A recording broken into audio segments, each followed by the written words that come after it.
Hello, everybody. Hopefully all the technology is working here. I'm Dr. David Pincus, the chair of psychology at Chapman University, and I am excited to welcome you to our virtual preview session. It's 4 o'clock, so I'm going to start right away. I'm going to run through some information slides. I'm aiming to take about 20 minutes or so to get through them because I know from experience and from being a parent of two college-age young adults myself that the real value of this session is going to be in the question and answer period at the end. In addition, I think most people know, but just to let you know, you can enter questions as we go in the chat. And we've got a whole bunch of people here, our associate chair, our department coordinator, administrative assistant, and some amazing students that are all going to be grabbing those questions and trying to respond as we go. Okay, let's get started.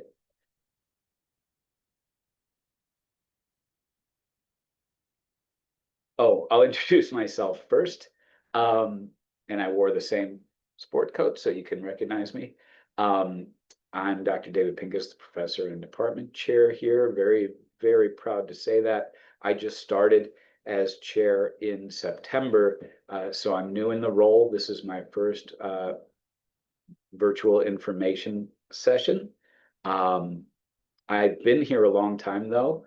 I graduated in 2002. Time has gone quickly there. Started here at Chapman University a year later after I finished my postdoctoral work, clinical placement up at UC Davis Department of Psychiatry. I started out as a camp counselor first, then a social worker, and then eventually made my way through Marquette University's clinical psychology program. And unexpectedly got an academic position. I was going to be a clinician forever, but I had a passion for wanting to do some scientific work.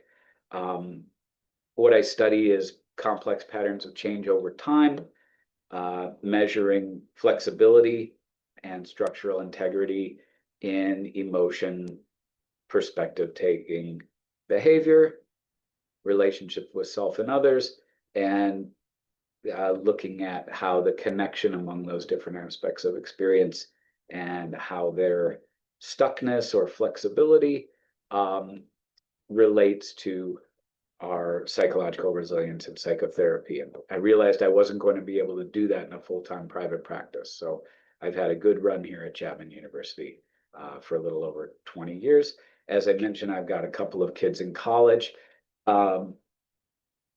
That's my biggest and most important work so far in the world, with my wife, who went to Marquette with me. And yeah, two clinical psychologists. We did kind of ruin them, I expect, but hopefully not too bad. And yeah, our fights are spectacular and also very gentle. That's a joke about psychologists, sorry.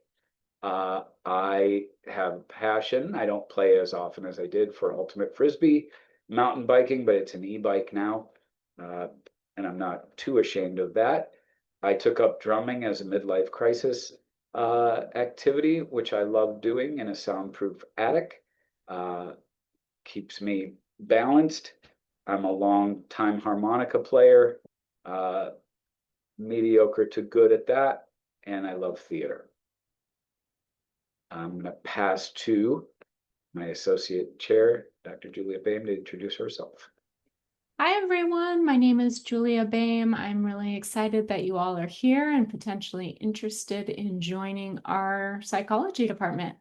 I came to Chapman about 12 years ago after finishing my PhD at the University of California, Riverside.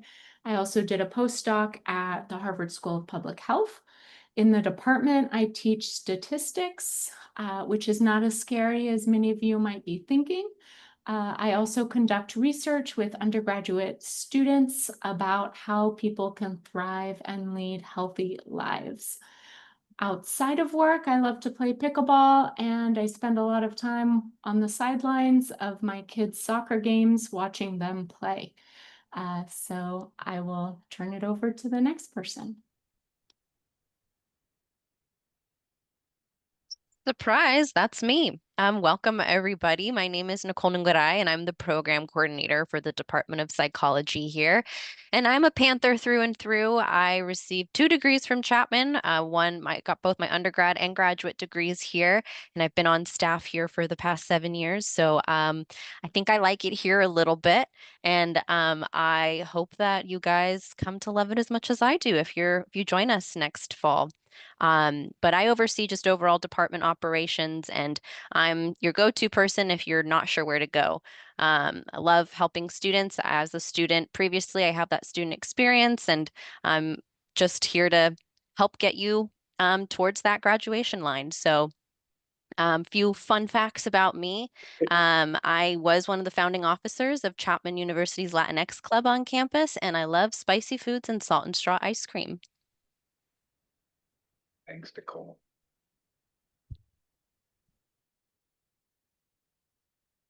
Hi, okay, so that's me.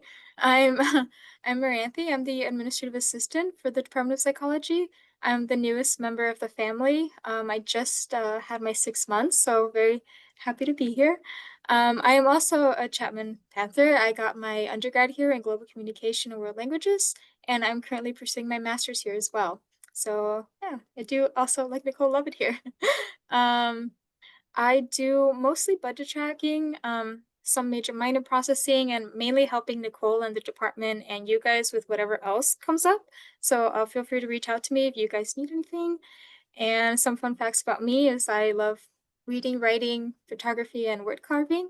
These are some of my favorite pictures that I took in the last year. And that donkey right there is actually my neighbor. Um, he's really friendly. So yeah. Just a quick, thank you, Maranthe. Just a quick word on the team here. I started in September in the chair role. Dr. Boehm started as associate chair. That's a new position that was added to really help us wrap around the students. I believe we have the third largest major in the university. We're wildly popular. We do not limit our numbers. What we've done is upped our resources and faculty. So Nicole was here. Maranthe is new. I'm trying to sell the concept that we are team chair, and all of us to have specific roles and really easy ways for students to access us and get what they need from us as a team approach, not just to take the pressure off myself, although that's part of it, but also because we are well resourced here with the four of us working as a team. We can respond really quickly and effectively to student needs. And I think that's a big part of what we do here is personalized education. I went to a very small college, Pitzer College, 750 students. We used to line up to register with a piece of paper in our hand. And it's similar to what we have here with personalized education. I think we're moving even closer in that direction to making things seamless for the students with that kind of thing so they can focus on learning and connecting with one another and faculty. Moving on, here's our students. Natalie. Hi, I'm Natalie. I'm currently a sophomore psych major, but I also have my minors in the honors program and neuroscience. I'm originally from the East Bay, a town called Walnut Creek. Some of the stuff I do on campus, I work at the Cognition, Language, and Plasticity Lab over at our Rinker campus. I also presented at the Student Scholar Symposium, which happens in December, so coming up. I am a research assistant at Lucid, previously the Brain Institute. We work on a project combining EEG and TMS. I am, most importantly, though, a Department of Psychology ambassador. Some of the things that I like to research while I've been here have been neuroplasticity, computational neuroscience, eating behaviors, body image. And last semester, I worked on a paper about the philosophy of mind and identity with one of my previous philosophy teachers. Some of the things I like to do while I'm here are going to concerts. I actually went to the Chapman University Program Board concert 2 weeks ago to see Bristol Maroney. I also really like going to the beach. My favorite has been Laguna. and other stuff like hanging out with my friends, thrifting, running. And my by far favorite class that I've taken has been my Introduction to Neuroscience lab and lecture with Dr. Caroline Wilson, who hopefully some of you guys will meet. And my favorite thing that I've done here is actually next week, I'm going to go present some of my work at my CLAP lab for the Camp 8, which stands for California Meeting of Psycholinguistics at UC Davis. Thank you so much. Demetra. Hi, everyone. I hope you're having a great day. My name is Demetra. I'm from Sacramento, California. I'm currently a junior here at Chapman University, majoring in psychology, minoring in women's gender studies.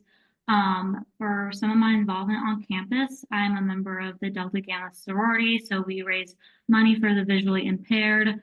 Also a member of the Snow Club and the Chapman Women Lacrosse team. This semester, I am a class mentor for Introduction to Psychology, which is the first class you would take as a psychology major, and some other majors. I recently applied to be in Psych-Chi, and I'm hoping to work with the Lucid Lab, which is the Brain Institute, or was the Brain Institute, next semester. Some of my favorite classes that I've taken are physiological psychology, social psychology, and child psychopathology with Harpreet Kaur, and I think that has made me really want to work with children. Outside of school, I love running, going to the beach, hiking, family time, and I'm really big on cooking. And one of my favorite experiences I've had to do, or had the opportunity to do, this was outside of school, but this past summer, I was able to shadow a neuropsychologist at Kaiser Permanente's Medical Center, and he was specializing in adolescent concussion cases. And I got to observe patient appointments and just got to see what that job was all about, which was very interesting. Thank you so much. Remind me to circle back and figure out if we can get more students over there at Kaiser. Okay. Emma? Hi, everyone. My name is Emma. I'm a senior psychology and communication studies double major here at Chapman. I'm from Seattle, Washington. Some of my involvements here on campus, I'm a peer mentor for the School of Communication. I've served as the Director of Leadership and Vice President of Risk Management for my sorority here on campus, Pi Phi. I'm also involved in Order of Omega, which is the Honor Society for Greek Life. Psych-Chi. I've been on the Provost Student Advisory Board for the past 4 years, which is where we meet and talk about student experience, particularly on behalf of our majors.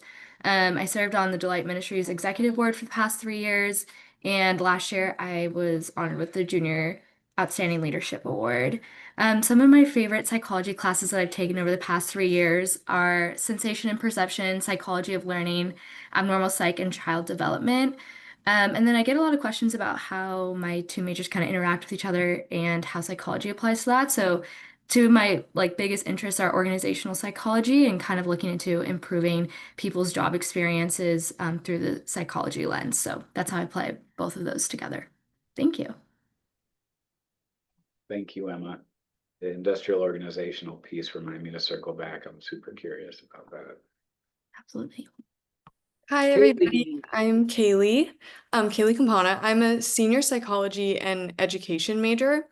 Some of my campus involvement includes being a Psych-Chi ambassador. As prospective psychology students, Psych-Chi is definitely something you should all be interested in. It's our Psychology Honor Society here on campus. I'm also part of Kappa Delta Pi, which is our Education Honor Society. I've also been an undergraduate instructional assistant for a number of different psychology classes here at Chapman. This is kind of our way of saying like a teacher's assistant, but for undergraduate students. I've been able to be a UGIA for Psych 340, which is human sexuality, Psych 201, which is critical thinking, and Psych 319, which is motivation and emotion. And then I've also been a research assistant for a few psychology labs here on campus. This kind of goes into my research interests. I'm currently working with Dr. Frederick to complete my senior thesis project. It's centered around body image and disordered eating research, specifically among multiracial women. And then I'm also completing an education capstone, which also has influences of body image research, but more so tied to social emotional learning curriculum in like K through 12 settings. Some of my favorite classes at Chapman include Theater 150, which is really interesting. I'm not like very interested in theater, but for the GE requirements, you do have to complete a global studies inquiry. And this class was Theater Across World Cultures. And it was just an incredibly fun class to take. I also really enjoyed taking Psych 336, which is our social psychology class. And I took this under Professor Weller, who really made the class be community like involvement based, which I think is a great way of showcasing social psychology. So yeah. Thank you, Kaylee. Oh gosh, it's awesome. Okay. Now I need to get us back to the Q&A so that you students can talk to everybody again. So here we go. What do psychologists do? Technically, a psychologist I was involved last year in these sessions, and it's easy to get confused because it's really complicated, some of this stuff about what do psychology majors do, why is it called a Bachelor of Arts if it's a science training. You know, there's marriage and family therapists, social workers, licensed professional counselors. There's a million ways to be a therapist, and only one of them is psychologist. And there's 3 different degrees where you can be licensed as a psychologist. So it's a complicated situation. I'll try to make it simple. A psychologist technically is somebody who has a doctoral degree, a PhD, not an MD. Medical doctor is a psychiatrist. They rarely do psychotherapy. They rarely do assessments. There's many reasons for that, but mainly they're a medical doctor and their hourly billing rate is very, very high. So they usually have brief appointments and do medication management in the mental health area. Can a psych major with a BA go to medical school? Yes. And it's not uncommon. What they do is they go back, or they include the prerequisites for medical school as part of their program. So it's fairly easy to do. Our psych major doesn't require a lot of units, so the students that know they want to go to medical school ahead of time can be pre-med but have their major be psychology, or they can come back and get those courses and then apply later. But a psychologist has a PhD, Doctor of Philosophy. Do we know philosophy? No, that's just the classic, very, very historical name for anyone with a doctorate degree that's not a medical doctor. What do we do if you have a degree like I do? I'm the only one in the department with a PhD in clinical psychology, and then you get extra training and you get a license. We provide clinical services. We're the primary folks who do assessment and testing. That can be neurocognitive assessments, like you were describing at Kaiser. What that psychologist does, looking at head injuries, looking at functional measures of dementia, things like that. We do learning disability assessments. I've done many of those in the past. ADHD assessments, autism spectrum assessments, that kind of stuff. But you need a doctoral degree in clinical psychology to do that. We set up our students to be able to get into doctoral programs. The PhD in clinical psychology, believe it or not, is a bit more selective than even medical school. It's just very hard to get into. But there's also PsyDs, which are more practice oriented, easier to get into, and there's counseling psychology PhD. That's another way to become a psychologist. All of them are qualified to do interventions and assessments. What time is it? Okay, moving on.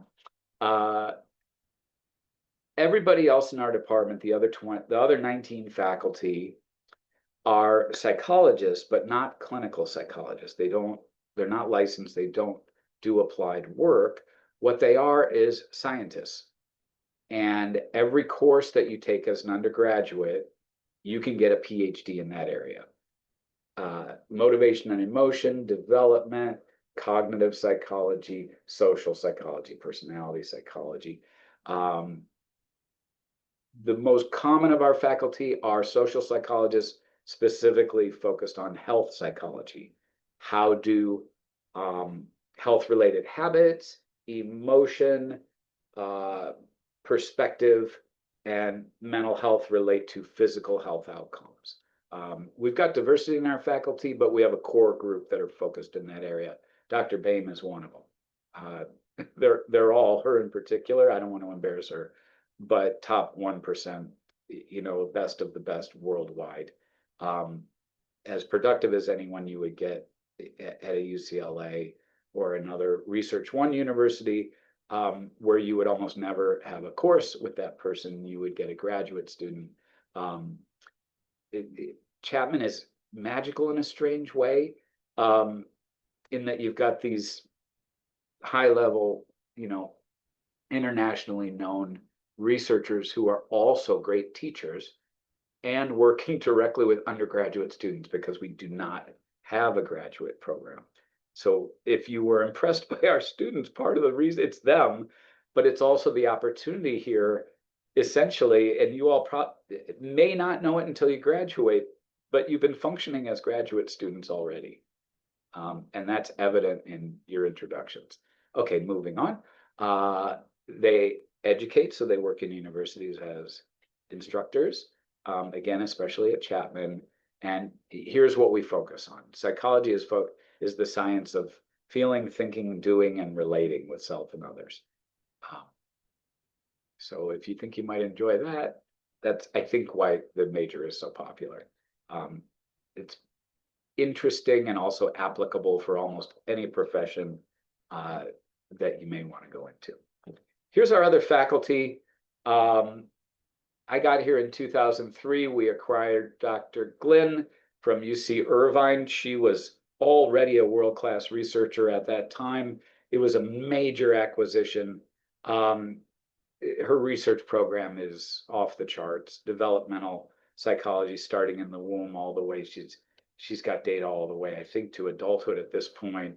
So many variables, down to the telomeres, the genetic information from, you know, blood and I think saliva samples, all the way to family interaction variables, again, all the way through adolescence and so on. I'm just highlighting a few. Dr. Grunwald, aging, sexual identity. She's got a master's in public health as well, so lots of health outcomes. Uri Maus here, I don't know if you can see my arrow, and Aaron Sugar are our neuropsychologists who study consciousness and intention, free will. Uri, I just happened to be watching, I think it was Nova Science, last summer. The whole episode was Uri. It was devoted to his research. So anyway, I could do that with all of our faculty. Vinny Berardi is our quantitative expert, disguised as a psychologist, computational health. He has a joint position over in computational sciences too. Technically, he's a mathematician, but don't tell anybody, because he functions as well as any other psychologist in our department, if not better. Okay, what's our approach? Personalized education. Lots of people wonder what that means. If you heard the student stories, it means they're in the classroom as teaching assistants, again, because we don't have graduate students. That's an amazing way to learn. That's one of the reasons I became a professor, other than doing my research. I'm constantly learning as I teach. I see some nodding in recognition from our students.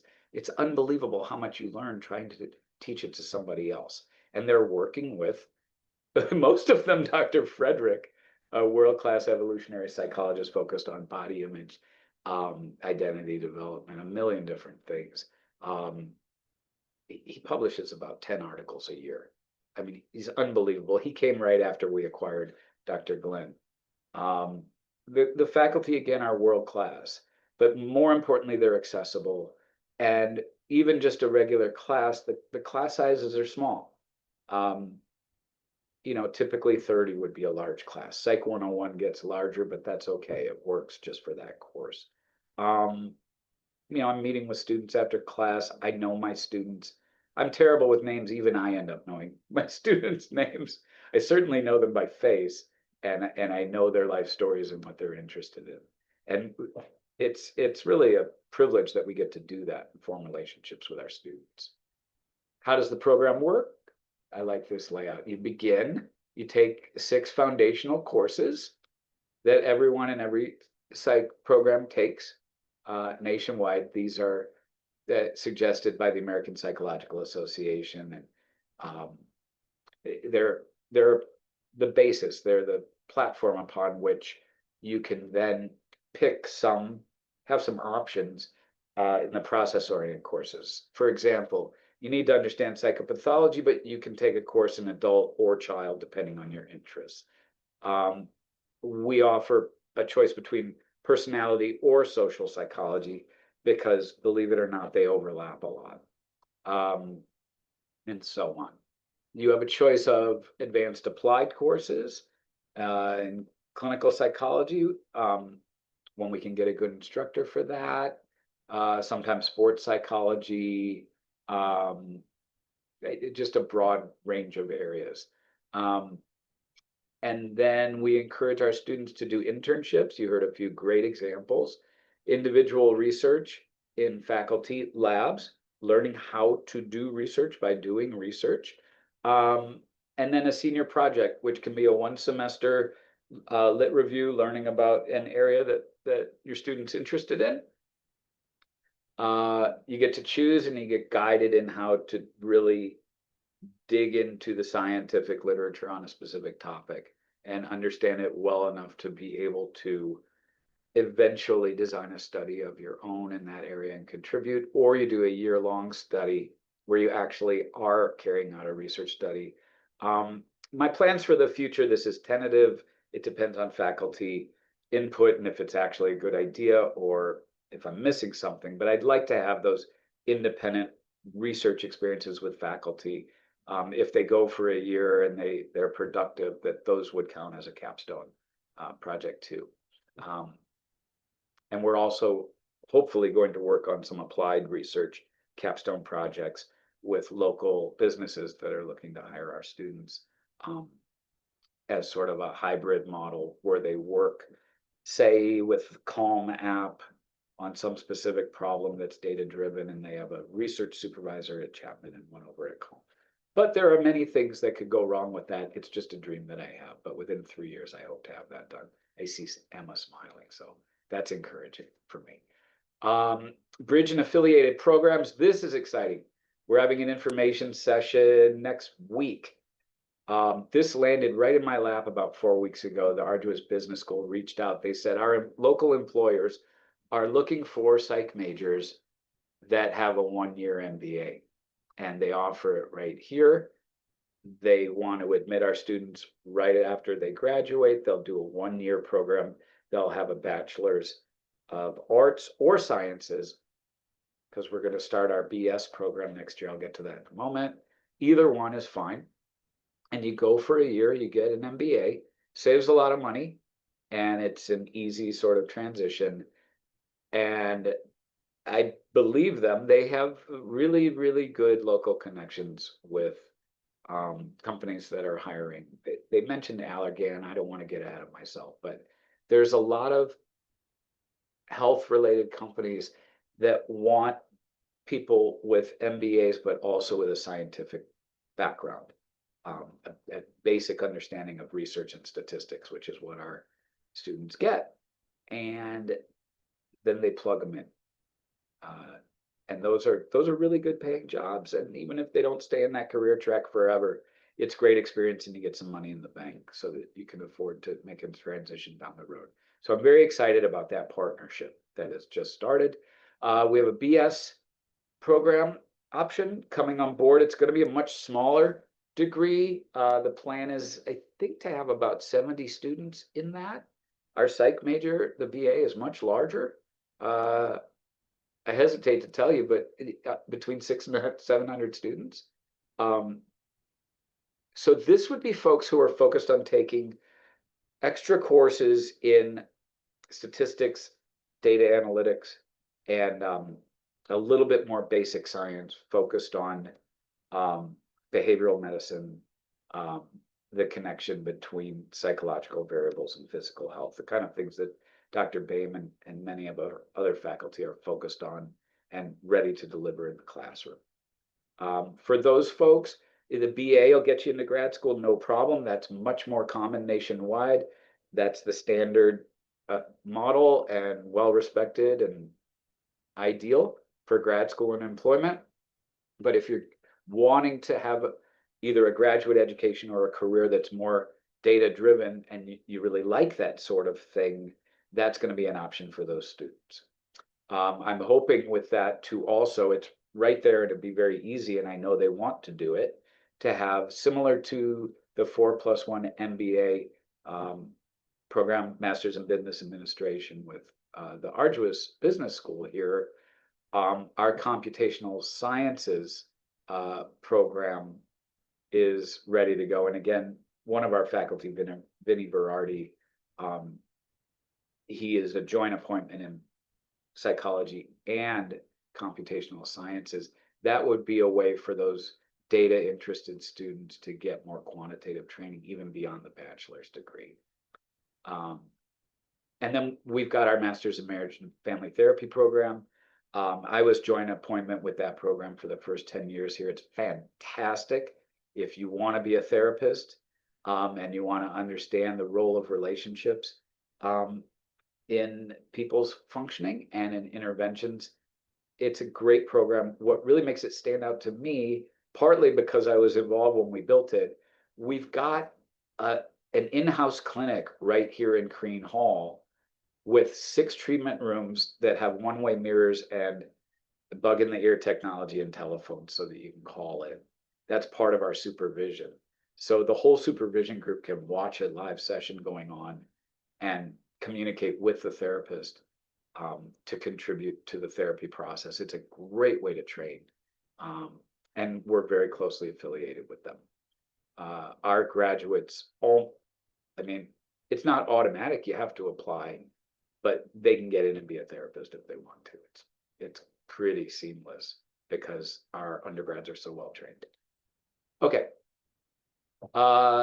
You've already heard a lot of this, so I'll skip over a lot of it, but students have the opportunity to join a lab, to teach in our classes, to co-teach with our faculty. We're focused on active learning, practical hands-on approach. So lots of active learning. I probably lecture more than anybody because I'm the antiquated person here. I've observed our faculty teach. I've stopped doing it because it kind of makes me feel bad about myself. They're fantastic. Some of the courses are so interesting. It reminds me of like being at a carnival. Okay, I'm overdoing it. Let's move on. We've got local internships. We've got a full-time dedicated career counselor who helps link students with internships and career pathways, does vocational assessments. And we're trying to link her into the department more again to create those built-in dedicated internships that can flow right into employment after graduation. These are some of the main areas people go besides human service. People go into the tech area. I learned recently what UX and UI means. It means a high-paid job getting people to feel comfortable within an app. It's not all evil. It's not all Instagram and Facebook. Sorry for making a joke. A lot of it, engagement with apps that are helpful for you, like the Calm app, for example, where Dr. Berardi consults. It's helpful to build a habit in meditation and exercise and diet and so on. So that's one area that our students can plug into that's emerging, and there's a lot of it in the area. And they're looking for people like our psych majors. People forget business. That's really common for our graduates to go into. Law, that's the most common for people who've gone through my lab. They tend to go become lawyers for some reason. I don't know if it's a coincidence or something. And then research positions. Some become faculty, many become therapists. A few become psychologists because it's a pretty tough road and you have to really want it. It takes a while. Okay. These are the labs. This is on our website, but I'm going to move on. But you can see we go from cognitive neuroscience to computational analyses, to health and well-being, to emotion, to aging. So we've got a lot of areas covered. I put these in for the sake of time. I'll be quick. These are just a couple of our highlight faculty, just to give you a little bit more depth. Amy Moores is one of the leaders worldwide in studying a really interesting phenomenon that most people don't know much about, which is polyamory, intimate relationships that are able to function for the individuals with more than one partner. We're not promoting that. We're not indoctrinating anyone to it. It's the last thing I'd want to do. But it exists. So her line of research and applied consultative work is focused on, for those where this does work, how does it work? And how can we promote safety and health in these kind of relationships? She came out of a fellowship at the Kinsey Institute in Indiana. Some of you may have seen there was an old docudrama, a little bit salacious, on TV that covered the history of the Kinsey Institute, and Kinsey himself, an interesting character in the history of sex research. Anyway, that's what she does. She engages many students, both in her courses and also in her research studies. Now for something completely different, Dr. Aaron Scherger is, again, a global leader in the study of consciousness, how it works. He has been everywhere, all over Europe, anywhere that sounds intimidating, frankly, to me, academically, he's been there. He's right out of Princeton University, originally, and I've been to conferences anecdotally where people who are studying consciousness, I, cross paths with them, and they start talking about Aaron Scherger, and I'm able to say that he's in my department, and they get very excited. One last summer, I was able to link them up. He's extraordinarily kind and generous, and is able to work with students, which blows me away. We have a minor in neuroscience if you want to take it. One of our students mentioned that.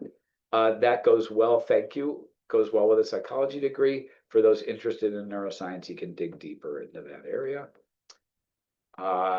Again, it was mentioned, but we have a chapter of national organization for undergraduate psych majors, Psych-Chi. Our leadership in that area has been fantastic. And Tatiana, who's not here today because she's in class, has been working with Nicole and our former chair for a long time, building up a program called the Psychology Ambassadors Program, which is closely related to Psych-Chi. And those folks are helping us to improve engagement. They're having parties for our psych majors. I went to a picnic yesterday. They're finding internships and service projects, anything related to engagement. So I'm really looking forward to seeing that build.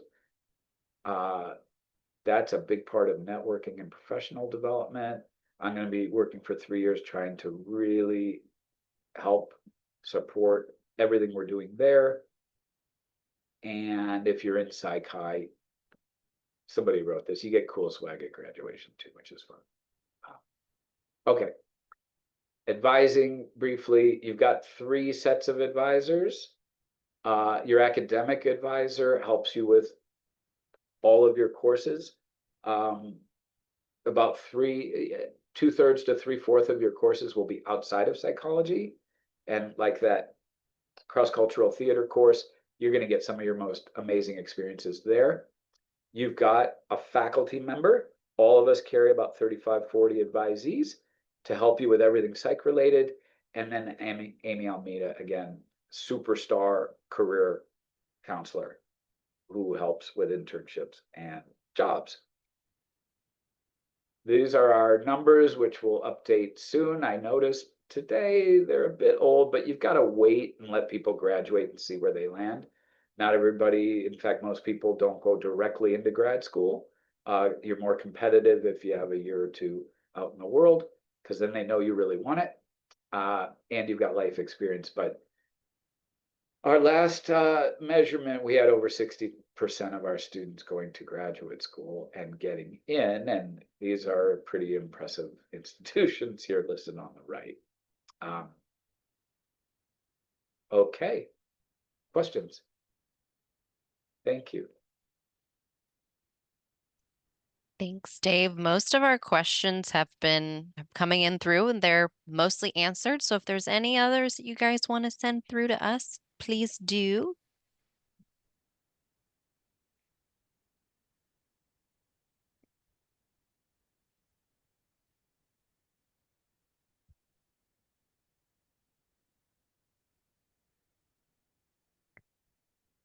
Okay, we have some questions coming in. Let's see. So looks like some grad school questions. A little bit more about how do I get into a clinical psych program if I wanted to do that? So how do we prepare our students to apply for grad programs, Dave? If a person wants to go to a PhD in clinical psychology, they want to really focus on their research skills and potentially become a professor. I practice 1 day a week, but so if someone's looking to be an academic and a researcher and not practice as much as I've done, we prepare students for that. What they would want to do is get involved in research. They'd want to be prepared, honestly, to take a bit of time after graduation to do, even if it's part-time volunteer work, in human service. My wife and I both did a PhD in clinical psych. My wife worked as a barista and then on weekends in the psychiatric ward. That was enough experience. And then she volunteered in a research lab at Marquette, where she eventually got admission. That's the best way. They mostly admit students that they know and that have already been working on a volunteer basis in a lab somewhere. I got in because I did 4 years of social work, and our consulting psychologist was on the faculty of Marquette, so he knew me. I was at University of Florida just 2 weeks ago, and I asked him, it's the same deal. They hire students that they know because they've been volunteering in their labs or something like that. So that's the toughest route. A PsyD, PSYD is also a licensed psychologist. Those folks, you just need to get your psychology degree and do well. And depending on, how competitive the program is, you'll almost surely get in. It's not that hard to get in. The hard part is it takes about 5 years of schooling, and the tuition can add up. In a clinical PhD program, they usually have institutional funds or grant funds, so you don't have to pay tuition. My wife took 7 years, though, to complete. I took 8 because she's a better student than I, is the joke, but it's true. So that's a long road too. That's why most people don't do it. And then counseling psych is sort of the happy medium. Little bit easier to get into than the clinical, but still you learn research. And all 3 lead to a license as a psychologist. Was that the main question about how to become a psychologist? Because there's master's options too. Yes, it was more information about clinical psychology programs if they wanted to get into that. Yeah. Okay. Yeah, those are the ways. You just have to buckle up and be ready for a long road. Yeah. All right, we have quite a few questions coming in. I'm seeing quite a few about if I'm interested in a specific area of psychology, such as forensic psychology or organizational psychology, what's the best route for me? And so I can maybe just answer more generally that we have an overall BA program, or maybe one of the students want to take this too, and how you kind of use your general degree to kind of specify and work towards whatever area interests you more. So you would just declare the psych major, and then you can find what interests you and kind of tailor some of your applied classes in your major to those more niche interests. But you wouldn't declare any specific path or anything outside other than just a psychology major. Great. So hope that answers those questions. Can I jump in on that one just for a sec? Yes, please. Not all, but most forensic psychologists are clinical psychologists after they finish the doctoral degree, so that you get the bachelor's. There's no specializing there. You just get your bachelor's degree. You don't have to have coursework in forensic psychology because then you would go to a clinical psychology program like I just described, either a PsyD or a PhD, depending if you want to focus more on research or applied work. Research would be the PhD, applied work would be the PsyD. You don't specialize at any point in your doctoral program either. This is very confusing for most people. That's why I wanted to lay it out. When you specialize, it's just like a medical doctor. At the end of your training, at the 5th year, or in my case, the 7th year, because my research took a while. And anyway, that's when you apply to a 1-year internship. And that's where you would go to an internship that specializes in forensic psychology, or even just assessment, because most forensic psychologists do assessments. That's most of the work, not all. So you become a clinical psychologist, and then at the end you focus in forensic psychology. I worked for a couple of years as a forensic psychologist, doing what was it? Workers' comp evaluations. That's technically a legal situation. It's very rare that folks work in criminal contexts. It's very, very common on television, very rare in real life. The way to do that is the best way, in my view, is you get licensed as a clinical psychologist. You go work in the prison system for 20 years. I've got colleagues and friends that have done that. And if you're in California, for example, you can retire with hazard pension. Knock on wood, they still have that after 20 years. And then you get 80% of your max salary, which is really high for prison psychologists, believe it or not. I get solicitations now, I hate to say it, for $350,000 a year. You can go part-time for $250 a year. Julia's wondering why I'm still here, because I love it. Anyway, you go do that, you retire, then you can go into private practice, consulting, doing assessments for criminal court contexts, and they charge a huge hourly rate, and they're still collecting 80% of their salary for life. So it's a cool option. I just didn't want to work in a prison. I've worked in, corrective settings for adolescents, and it just wasn't my jam. Does that make sense? I hope that answers it. Probably too much info. Thank you. Yes. We have quite a few questions about study abroad. Oh, Studying abroad is a very popular thing that students do here. And as long as you're in communication with your advisor and us at the department level, it's very doable for you. So psychology is one of the majors that we have very fewer credits compared to maybe like your science degree, your bio degree. So that makes it easier for students to take some classes that maybe aren't major classes while abroad, and you have flexibility there. So a lot of students study abroad, definitely doable. Demetra's got it. Yeah, I would have to say if I could go back, I would leave some of my general education classes for studying abroad, because I got those out of the way earlier in freshman and sophomore year.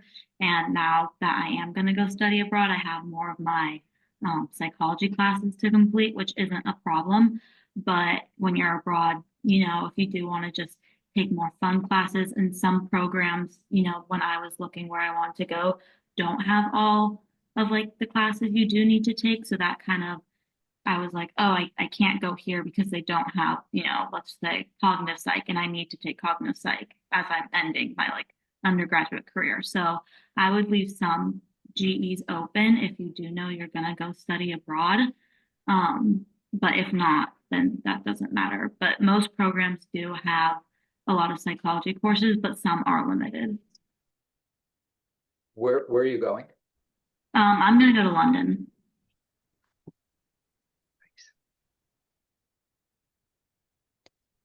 Here's an interesting question.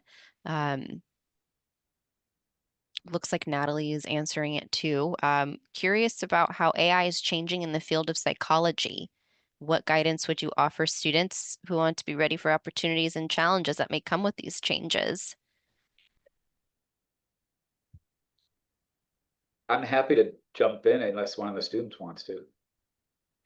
I saw you moving, Emma. Do you want it?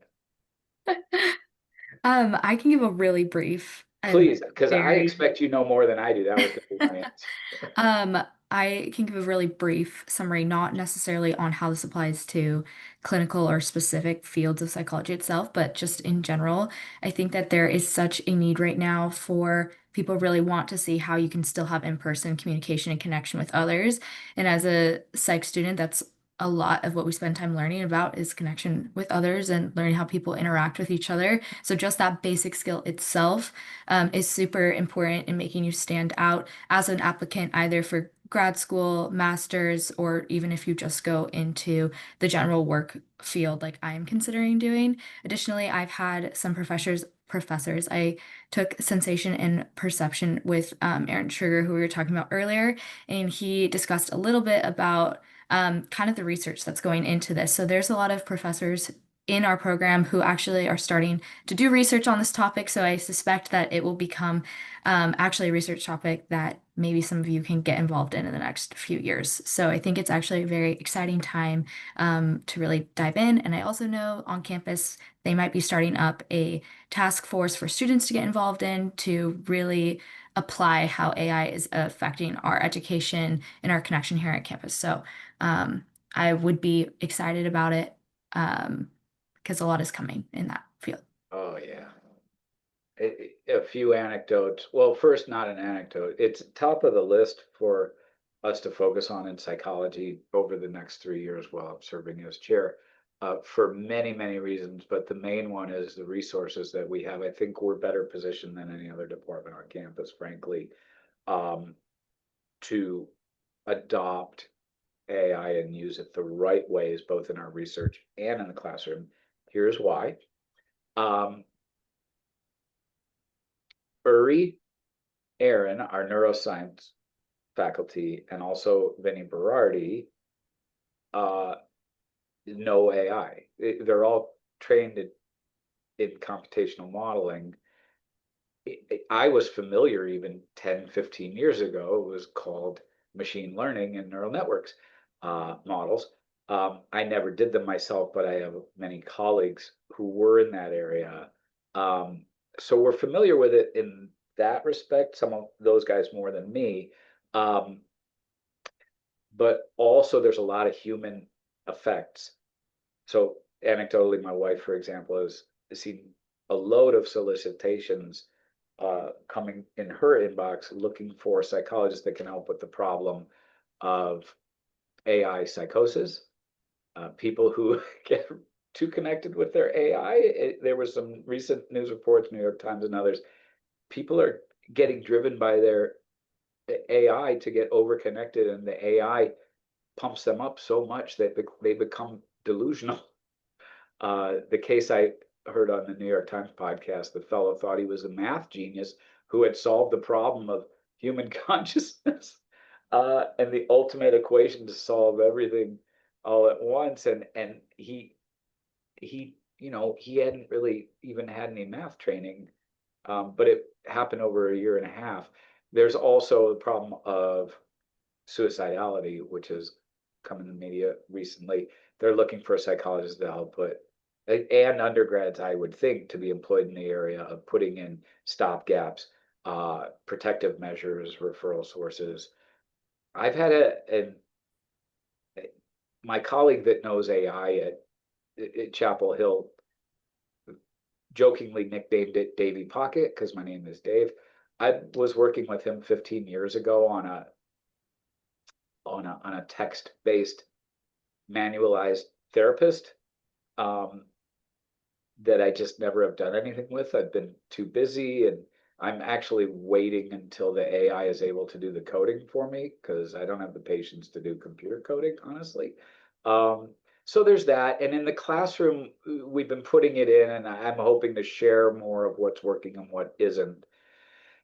There's an app called Undermined AI, developed by a Caltech professor that does lit reviews, annotated bibliographies. You can ask it anything like, does Tylenol cause autism? We did in class a few weeks ago because it was in the news, and it will do a thorough review of all the scientific research and synthesize it and analyze it in any way that you ask, as long as your prompts are good. So in critical thinking, I've been playing around with the students, learning along with them in which prompts produce good results, which ones don't, how can we know the difference, how can we get ready access and use AI as a tool to help us be better critical thinkers. It's been a blast. I hope they're enjoying it as much as I am, but I know that our faculty in general are weaving it into their instruction too. So the idea I kicked around, Julia, I'll present it, and Nicole and Maranthe next week to the department, but that we have a once a month AI potluck where you bring a dish for lunch and we hang out together and we share, and then we put all the stuff that's been good in a repository so everyone can go and help themselves throughout the semester. So we're working on it. Tons of opportunities. So fascinating. Long answer, sorry.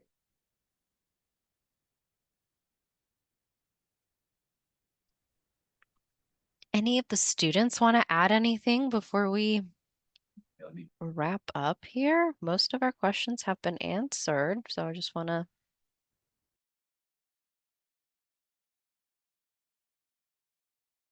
Or you can go first. It's okay. Wait, No. real quick. Parents, wake up your potential student. The students are ready to talk to them. You can go ahead, Kaylee. Okay, thank you. I saw a few questions that were asking about like professors' openness to like contacting or like responding to students outside of the classroom, both about like academic questions, career questions, research questions. And I just wanted to say that in my experience specifically, all of the research experiences that I've had the privilege to be involved in were because I cold emailed a professor asking to see if they had any availability, or I went through their portfolio, almost saw what they were publishing, and like highlighted some of the things that I was interested in. And those were kind of the ways that I was able to get into contact with these professors. So it just goes to show that faculty members can seem a little bit big and scary because of their titles sometimes, but at the end of the day, they're all here to want to get to know students, even if you're not in their class. And as long as you express interest, it's something that they're always open to.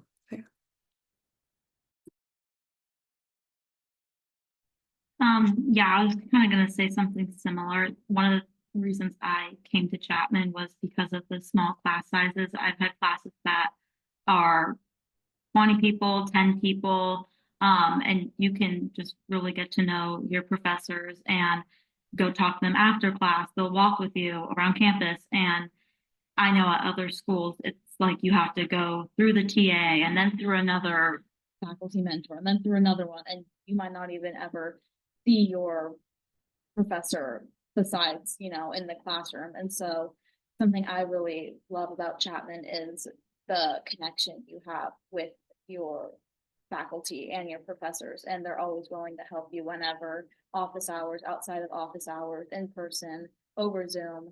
I've never had a problem with that. I have loved all my professors here, whether it's psychology, whether it's been for my minor.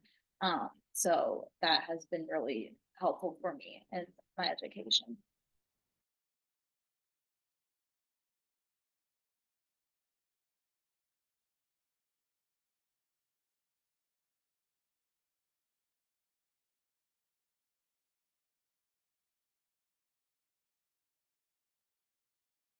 Oh, I can't stop myself. The faculty know one another too. I just wanted to throw that in. I know people from every department on campus. Yes, I've been here over 20 years. That's partly why. One of my favorite couples to hang out with is Stephanie Takaragawa, who's an expert in the history and sociology of Japanese internment. Her husband, Steve Gersted, is in the Economic Science Institute out of the University of Minnesota. Boy, are they an interesting match. Wonderful people. Today I walked out of class. I saw one of my favorite English professors, Richard Rupel. I was walking with one of I just love this kid, this student, Sam, from Chicago, who is on the track team, and he was excited. He was telling me how he got admitted to a 4-day leadership conference for student athletes. He's going to Texas next week, and he was going to miss class. And the three of us just got to talking, having a good time. It's like that. Honestly, I'm not making a sales pitch. The faculty in other departments, even the ones that are a little bit eccentric, are great. They're a lot of fun. So it's weird. It might be because when I came here, we were so much smaller, and then we've gradually gotten a lot larger, but that close-knit sort of small school vibe has remained, even though we're technically medium-sized now. So just throwing that out.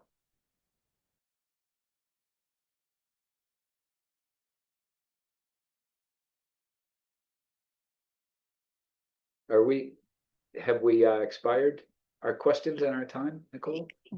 Maybe the last question from some of our research students. We have a question about research, and how that's been finding and initiating your own research opportunities on campus. For faculty, because I want to pass to Dr. Boehm on this one. Yeah, that would be great. Yeah. I will say I always have research students working with me, and so I feel like there's a variety of other faculty who do the same. So there are research opportunities. One thing to keep in mind, we do have quite a number of majors, many students who do want to participate in research. So I would say the key, if you want to engage in research with a faculty member, is to be persistent. So the first email you send, you might not get a research position, but maybe it's the second or the third.